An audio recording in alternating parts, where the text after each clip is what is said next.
আমি লাউড বাড়াই দিচ্ছি, তুমি একটু বলো। ভাই আমি কি পাগল? আমি তো আজকে 1 সপ্তাহ ধরে আমি সিআইডির আন্ডারে। আমি যদি হেরে ওটা ধরাই হ্যাঁ, দিতাম ওটা তো বুঝছি, তাহলে বলো। তার প্রথম ধরিয়ে আমি যে 1 সপ্তাহ ধরে আমি সিআইডি আটকে রাখছি, সিআইডির আন্ডারে সিআইডি আর চোখে চোখে রাখছি। তো হেকতে ধরা খাইছে তো। আমার লগে এর লগে তো কোনো যোগাযোগ না। আমারে তো ধরছে এর বাপরে যেদিন ধরছে আমারে হে দিন হের বাপের আগে আমারে ধরছে, প্রথমে ধরছে আমারে আর আঙ্গ সজল বাইরে। কথা বুঝছেন ভাই? মানে এসব মিথ্যাচার বলো। কেন যে চালায় আল্লাহর গজব পড়বে এখন তার উপরে। মানে নিউজ এত খারাপ ভাই, আর কাছে না জিগে না হুঙ্গা এখন তো নিউজ করি এলা নিজে নিজে কি আল্লাহর অজিজ্ঞা দেশে বসবাস করি, আল্লাহর গজব পড়বে এখন তার উপরে। মানে কি একটা অবস্থা ভাই।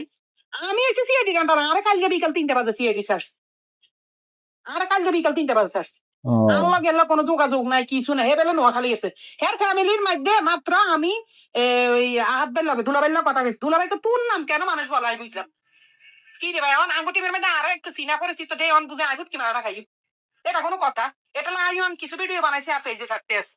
হ্যাঁ রাহাই, আচ্ছা তুমি ঠিক আছে, তুমি এটা ভিডিওর মাধ্যমে বিষয়টা ক্লিয়ার করে দিও। বাংলাদেশের মানুষ তো বুঝি, এতটুকু একটা জিনিস পাইলে এটা মনে করো যে অনেক বড় করে ফেলে। তো মানুষ এখন তোমাকে মির্জাফর ভাবতেছে বা মির্জাফরের সাথে তুলনা করতেছে। তো আমি চাই বিষয়টা তুমি অতি দ্রুতই তোমার মতো করে ক্লিয়ার করে দিই, ঠিক আছে?